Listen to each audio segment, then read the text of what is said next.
Hello everyone, আসসালামু আলাইকুম। কি খবর সবার? আশা করি সবাই ভালো আছেন।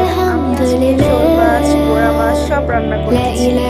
তো যার যার ভালো লাগবে অবশ্যই আমার ইউটিউব চ্যানেলে সাবস্ক্রাইব করে দিবেন। আর হচ্ছে হ্যাঁ, আমার যে ফেসবুক পেজটা আছে সেটাও আপনারা একটু ফলো করে দিন। আমি লিংক দিয়ে দিব। কেমন হয়েছে সবাই কমেন্ট বক্সে অবশ্যই বলবেন আর বেশি বেশি শেয়ার করবেন। আল্লাহ হাফেজ।